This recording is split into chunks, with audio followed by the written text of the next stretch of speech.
This is the Khmer Times News. My name is Paolo Bonini, and these are your headlines.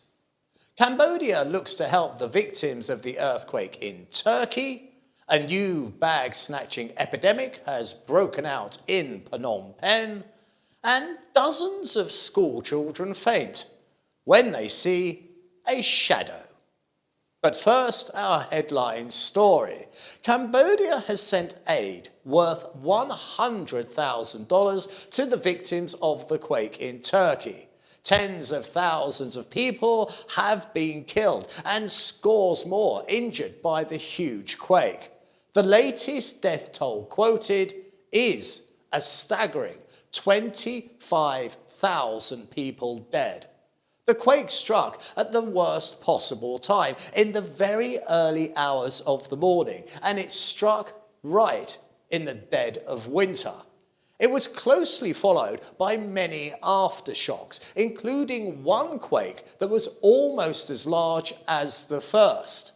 In some areas, people had become very complacent to tremors, as there had not been a serious quake in over 200 years.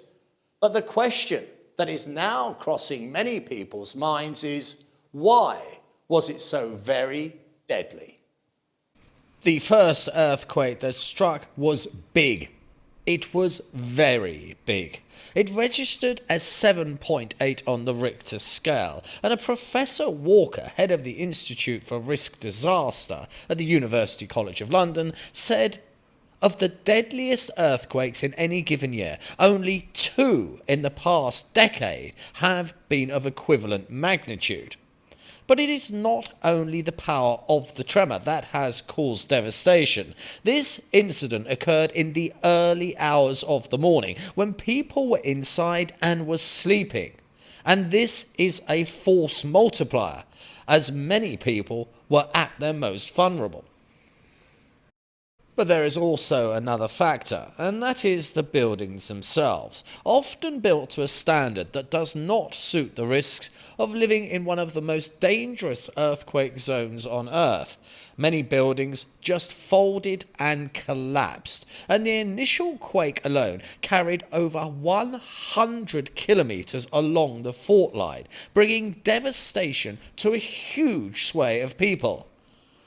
The first 24 hours are critical. If you do not find people within that window, then the survival rates plummet. And after just 48 hours, almost nobody survives. Now, the most heart-wrenching story that I have heard researching for this piece is of a solitary lady trapped in the rubble, and she was texting rescuers, desperate to try and explain where she was. Now just imagine that. You are in pitch black. You can barely move. You have a building on top of you. But you can hear the rescuers digging and scraping away somewhere nearby. But you can't tell them where you are, because you don't know. Is there any greater horror than being entombed in pure darkness, your face lit by the glow of a mobile phone screen, as your eyes feverishly look at the battery indicator, knowing that your time is running out? It is the definition of hell. And I'm so sorry to say, the lady in question did not survive. Her lifeless body still lays below the tons of concrete like so many others. And she is still waiting for rescue. Here is some really exciting news if you live in the capital, and that is the Prime Minister has been looking at a proposal for an underground train system to be built in Phnom Penh. The PM has just returned from a visit to China, and he met with 3 major Chinese companies to examine additional investment possibilities within the kingdom. And one of those plans being proposed is for an underground rail network. And this would be a giant leap forward in future-proofing the capital from the congestion that blights every major city in Asia. Now, just for a moment, consider the nightmare that is travelling overland in Bangkok with its very limited railway system. Well, if Cambodia, at the beginning of its economic growth, laces its capital with a highly efficient transport system underground, it could well become the envy of many of its wealthy neighbours, who are drowning in exhaust fumes and rivers of stationary traffic. During a meeting with the PM, a Chinese company informed the Prime Minister of the completion of the feasibility study on the subway construction project, and they submitted the study report to the Ministry of Public Works and Transport for further review and discussion. So already plans have gained some traction.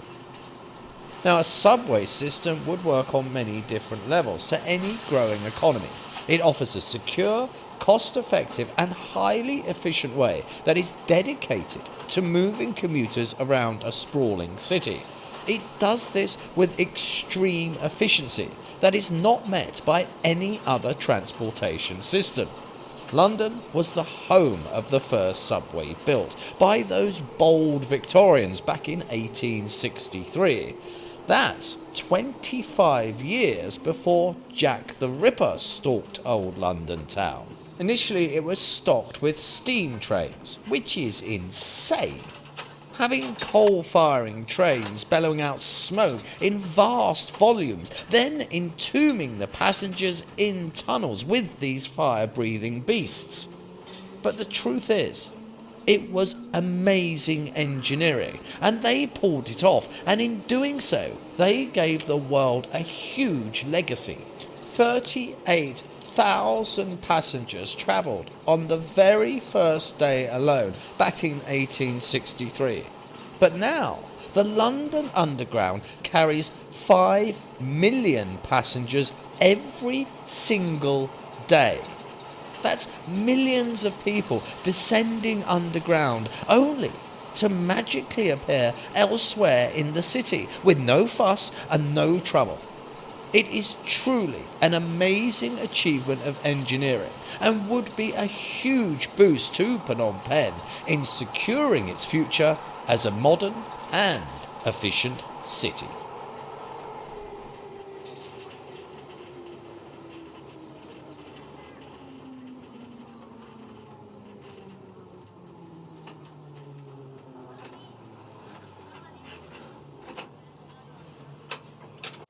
There has been a very serious outbreak of bag snatching in the capital. Women are nearly always the target, and the modus operandi is identical each and every time.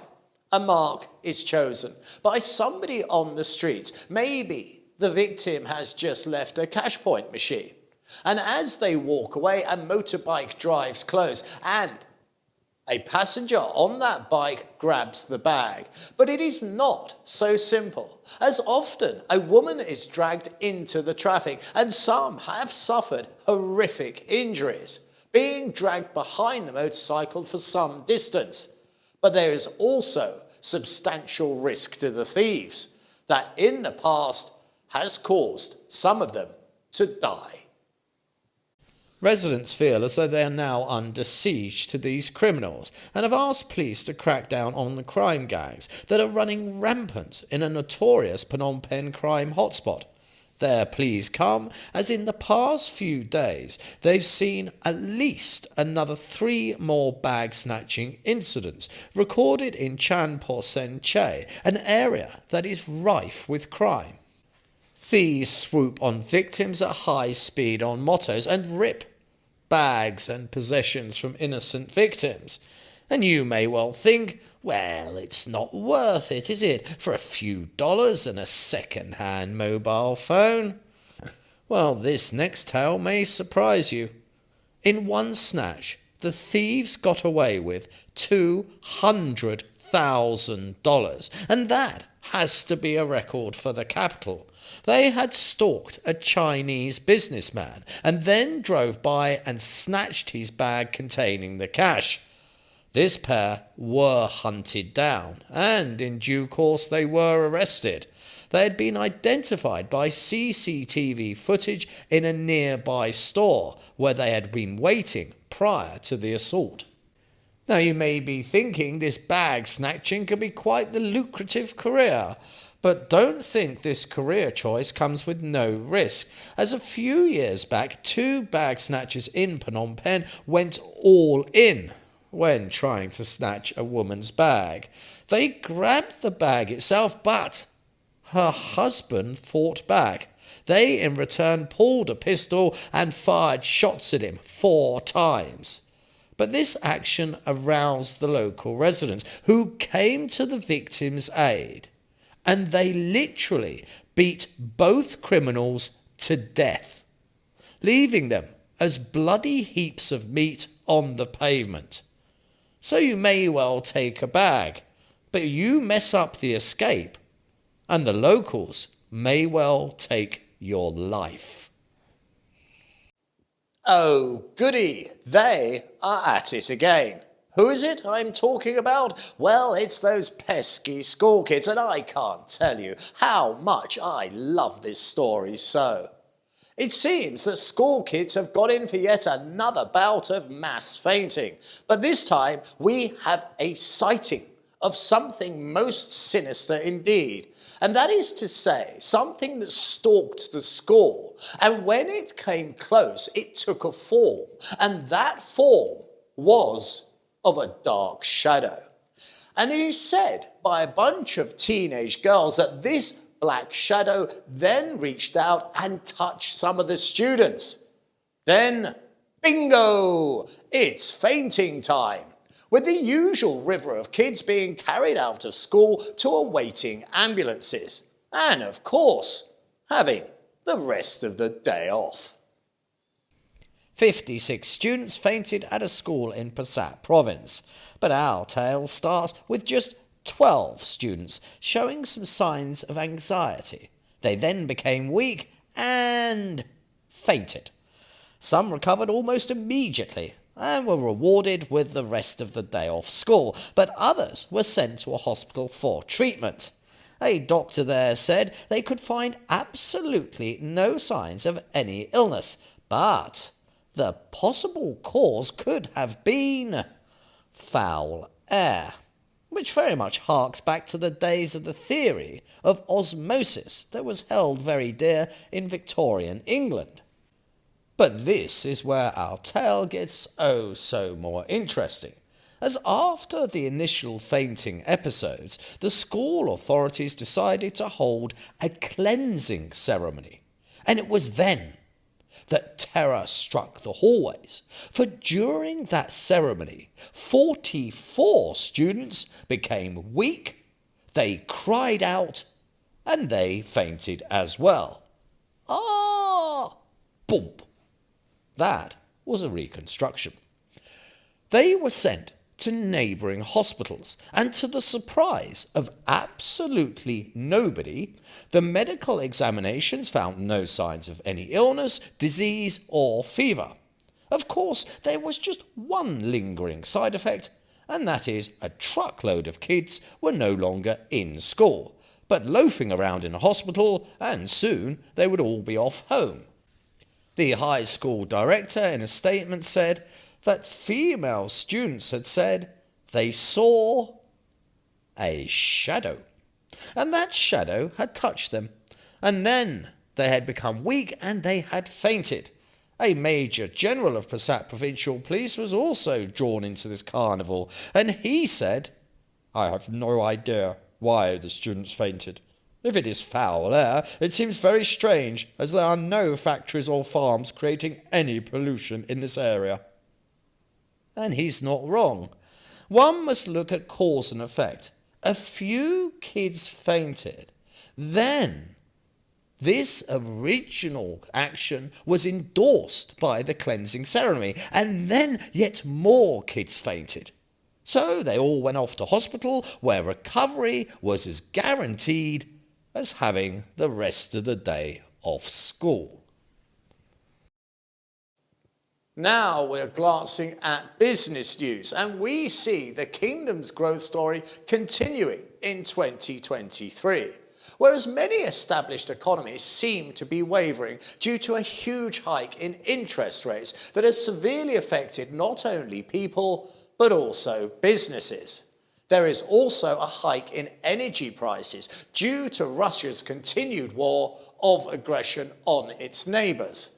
This has seen a reduction in growth for most major economies. But so far, Cambodia is bucking the trend with an astonishing increase in GDP to nearly $30 billion. According to trading economists and analysts, Cambodia's gross domestic product is likely to reach $28.5 billion by the end of 2023. This is despite the predictions by major global institutions about a slowdown across developed economies and its impact on developing nations. But Cambodia seems to be remaining a beacon of financial hope. The Cambodian economy is estimated to grow at 5.6% this year, said the Ministry of Economy and Finances. And in the long term, the Cambodian GDP is expected to increase greatly. So at current, it's at 28.5% for this year, 2023. In 2024, it's anticipated to reach 30 billion. And then there's an almighty leap. In 2025, 38 billion. And that is according to the latest economic models.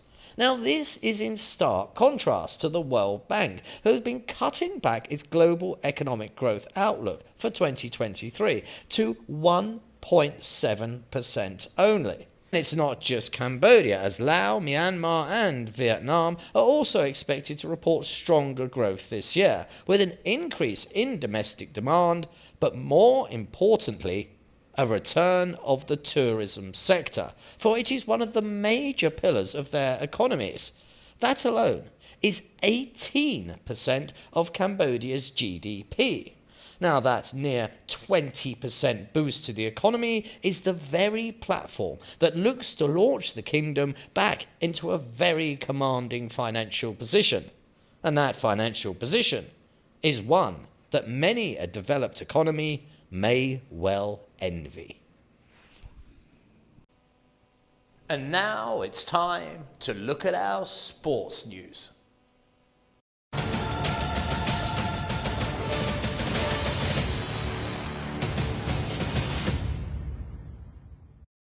It's a quick spin through the football results, and that actually refers to America on this occasion because the Super Bowl was played and Philadelphia lost by a hair's breadth to Kansas City Chiefs, 35-38. But basically, I don't think anyone who lives in Europe was paying any attention whatsoever. Now, it's over to proper football, as we would like to call it, and that, of course, is the Premier League in England. And what we see is Chelsea are having an absolute shocker, 1-1 at West Ham.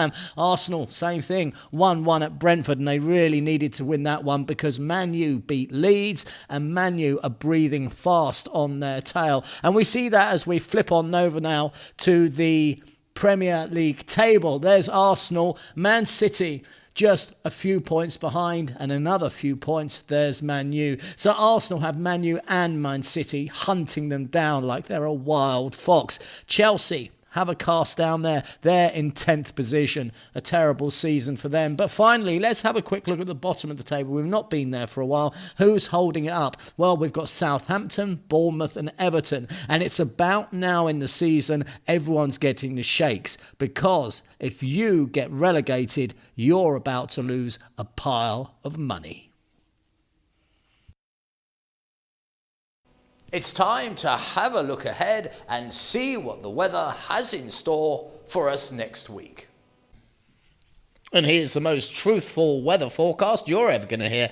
The chart, as you can see in front of you, says sunshine and some cloud. Well, it's a lie. It's wrong, quite simply. I've just taken this photo you're looking at now from the back balcony of my house. And you can see quite clearly it's getting on in the day. But also, you can see the water buffalo there standing majestically amongst a load of water, which I personally didn't put there. It came from the heavens. So in fact, there's the threat of rain. And to endorse that, as we go back to the weather chart, there is going to be some sun, there is going to be some cloud, but even the government itself is saying, do keep your eyes open because there will be some torrential downpours. This has been the Khmer Times News. Please do subscribe and comment and stay up to date with all the breaking news by following us on both Facebook and Telegram. This has been Paolo Bonini, and that was the week that was. I'll see you next weekend for your weekly Roundup.